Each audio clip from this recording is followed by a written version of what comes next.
Salam alaikum, bonjour à toutes et à tous, bienvenue sur la chaîne MM Français. Moi c'est Waiba Baou, psychologue spécialisée dans la cognition et la psychologie islamique.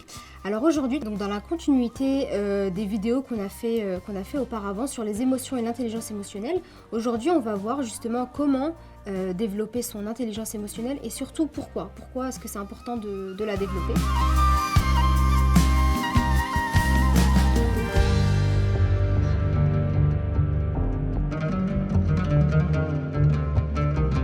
Donc on a vu que l'émotion c'était une réponse, une réaction qui est rapide en fait, qui s'impose à nous face à différentes situations. Et pour ceux que ça intéresse, on a fait une vidéo, je crois que c'était la première sur les émotions que vous pouvez retrouver ici. L'émotion en fait c'est l'expression d'un besoin, c'est quelque chose donc comme j'ai dit qui s'impose à nous et c'est une information qui est à prendre en compte.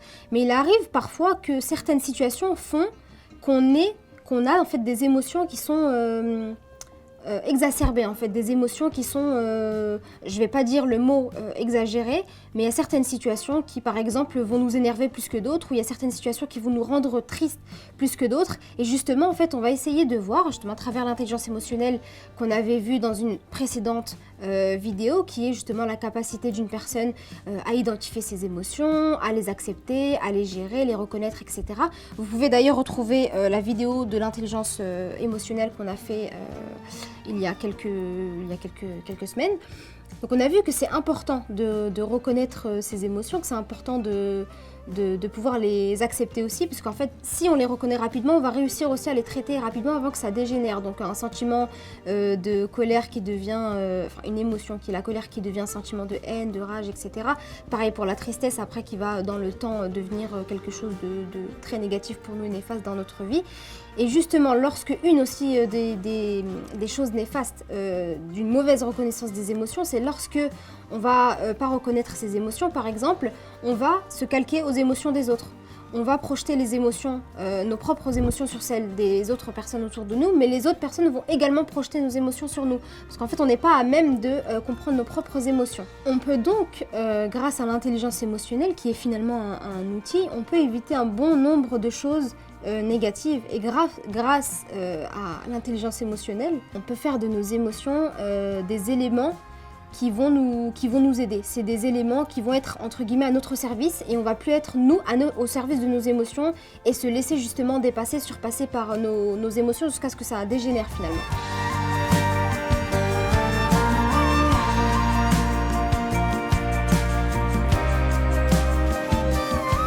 Donc pourquoi développer cette intelligence émotionnelle? Je vais revenir rapidement là-dessus parce qu'on l'a déjà vu dans une précédente vidéo.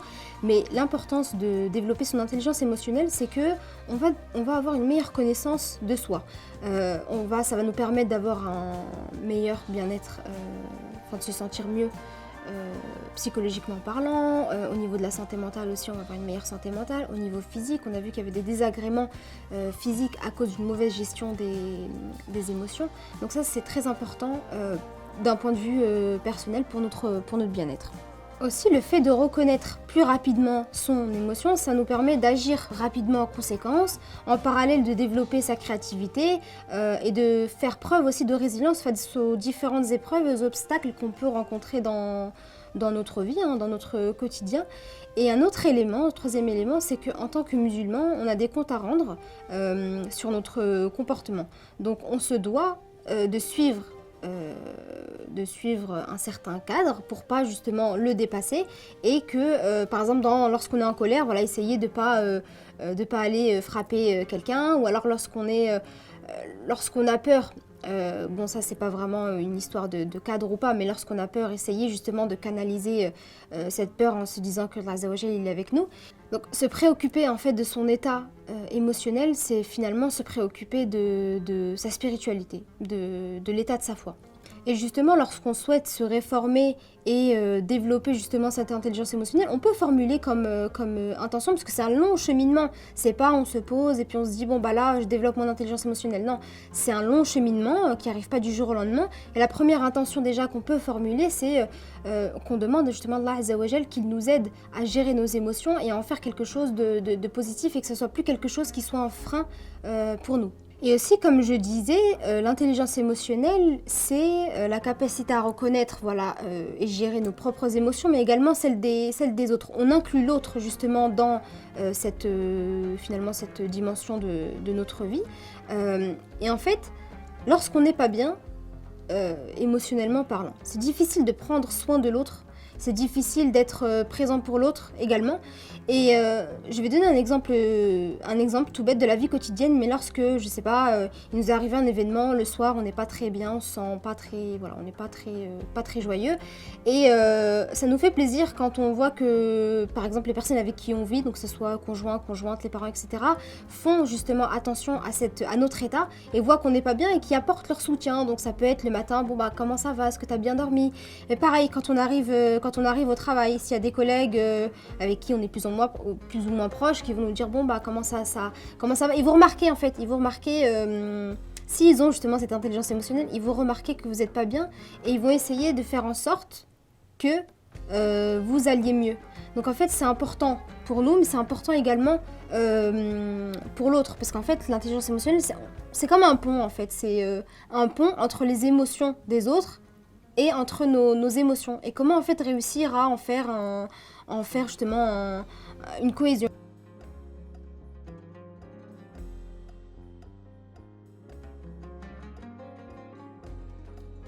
Donc pour pouvoir développer cette intelligence émotionnelle, la première chose, c'est d'avoir conscience de nos émotions. C'est ce qu'on appelle la conscience émotionnelle. Donc en fait, c'est reconnaître ses émotions finalement et leurs effets. Les personnes qui ont cette conscience émotionnelle, en fait, la conscience des émotions et de l'impact que ça a dans leur quotidien, ils vont savoir quelles émotions ils éprouvent et pourquoi. Donc pourquoi à ce moment-là j'ai peur, pourquoi à ce moment-là je suis en colère. Donc par exemple quelqu'un qui a, je sais pas moi, qui a peur des animaux, il se retrouve face à un animal, il a peur. Bon bah il sait que c'est à cause de l'animal qu'il a peur. Donc voilà, ça c'est un exemple tout bête. Ou quelqu'un qui vraiment déteste qu'on lui manque de respect. Bon, je pense comme un peu tout le monde, mais il y a des personnes justement qui sont très très colériques et il suffit qu'il y ait cet élément, bah, la personne va devenir très très très en colère. Donc on va voir après comment faire justement pour essayer de se retirer des situations en fait comme celle-ci. Et les personnes aussi qui ont conscience de leurs émotions, donc qui ont cette conscience émotionnelle, en fait ils vont comprendre les liens qui existent entre les sentiments et ce qu'ils vont dire, ce qu'ils vont faire et ce qu'ils vont penser. Donc en fait, il y a un lien entre les sentiments, les pensées et les comportements. Donc maintenant, je vais parler de quelques solutions qu'on peut mettre en place dans notre quotidien justement pour développer cette intelligence émotionnelle. Alors la première chose qui peut être vraiment très intéressante, c'est de tenir un journal des émotions. Donc qu'est-ce que c'est un journal des émotions? C'est un petit journal qui permet d'identifier ses émotions en écrivant et décrivant toutes les émotions qu'on a pu ressentir face à différents événements et situations qui peuvent paraître banales mais qui ne le sont pas forcément. Donc à titre d'exemple, par exemple, vous avez discuté avec un collègue, un ami, et vous avez eu un désaccord. Donc qu'est-ce que vous avez ressenti? Est-ce que vous avez ressenti de la frustration? Est-ce que vous avez ressenti peut-être de la colère? Donc ça, c'est des choses qu'il faut écrire. Vous écrivez quel sentiment, quelle émotion vous avez ressenti. Ensuite, par exemple, vous avez reçu l'appel d'une copine ou d'une sœur, voilà, quelqu'un de très proche que vous aimez énormément, qui vous dit qu'elle a réussi à avoir l'école qu'elle voulait. À ce moment-là, qu'est-ce que vous ressentez? Est-ce que vous ressentez de la joie? Est-ce que vous ressentez peut-être de la jalousie? C'est important de le noter. Et dernière chose, un autre exemple, par exemple en tant que musulman, on se doit de faire les 5 prières par jour. Lorsqu'on ne fait pas la prière, qu'est-ce qu'on a ressenti? Qu'est-ce qu'on ressent tout au long de la journée? Est-ce qu'on ressent de la déception de nous-mêmes? Est-ce qu'on ressent de la colère peut-être contre nous-mêmes aussi? Donc en fait c'est important d'écrire toutes ces choses parce que des fois on a l'impression que on a les mêmes émotions face à différentes situations. Alors que non, la frustration, c'est pas la même chose que la colère. Et en fait, le fait d'écrire et de décrire justement ces émotions, ça permet d'avoir un champ lexical des émotions qui va être plus développé et on va pouvoir vraiment mettre les bons termes sur nos ressentis et les émotions ressenties face à différentes situations qu'on peut rencontrer. Donc le fait justement de pouvoir poser un mot là-dessus, ça va permettre aussi des fois hein, de désamorcer certaines choses qui peuvent arriver dans certaines situations. Ça va être plus facile en fait de reconnaître nos émotions et les sentiments qu'on ressent. Alors ça permet d'admettre aussi, quand on fait quand on tient ce fameux journal des émotions, ça permet des fois d'admettre qu'on a des ressentis qui sont un peu néfastes. Par exemple comme la jalousie, l'arrogance, l'orgueil, etc. C'est pas des choses qu'on est censé ressentir, qui vont affecter en fait, qui vont petit à petit affecter notre cœur, notre foi, etc. Donc c'est des choses justement pour lesquelles il faut s'en rendre compte. Et en fait le fait de se rendre compte, de poser des mots, on va pouvoir travailler là-dessus. Donc justement quand je disais travailler sur les émotions, il faut également travailler sur les situations. Pourquoi telle situation fait que je me sens arrogant, ou telle situation fait que je ressens de la jalousie pour telle personne. Donc en fait il faut travailler sur les deux choses, les émotions et la situation qui nous provoque justement ces émotions. Donc le fait aussi d'identifier finalement ces émotions, grâce à ce journal des émotions, ça permet de reconnaître plus facilement certains signes précurseurs, par exemple au niveau biologique. Donc par exemple si on écrit que tous les matins, avant d'aller au travail, avant d'aller à l'école, l'université, peu importe, on a une boule au niveau du ventre, on a le ventre noué, donc en fait on est stressé. Si à chaque fois ça revient, ça va nous permettre de se dire bon bah tiens, telle situation me stresse, parce que des fois on n'en a pas forcément conscience, on se dit bon bah telle situation me stresse, telle situation provoque quelque chose chez moi qui n'est pas forcément une émotion positive, c'est un ressenti négatif. Donc à ce moment-là, sur quoi il faut travailler, sur qu'est-ce qui fait que je me sens stressée avant d'aller au travail, quel élément en fait me rend si mal le matin. Donc c'est pour ça que c'est important justement de relever toutes les émotions qu'on peut ressentir. Bon, il y a des choses qu'on contrôle pas, il y a des choses qui sont normales, hein, de ressentir de la tristesse à tel moment, de la colère. C'est vraiment pas de tout noter. C'est important de mettre les grandes situations, grands événements, mais bon, les petits détails, pas forcément obligés. Ça reste quand même quelque chose de naturel, ça faut pas l'oublier, de ressentir des émotions. Ensuite, la seconde chose, il faut surtout pas hésiter à en parler à quelqu'un de confiance, quelqu'un de notre entourage, de lui expliquer que en ce moment telle situation vous rend triste ou vous angoisse, etc.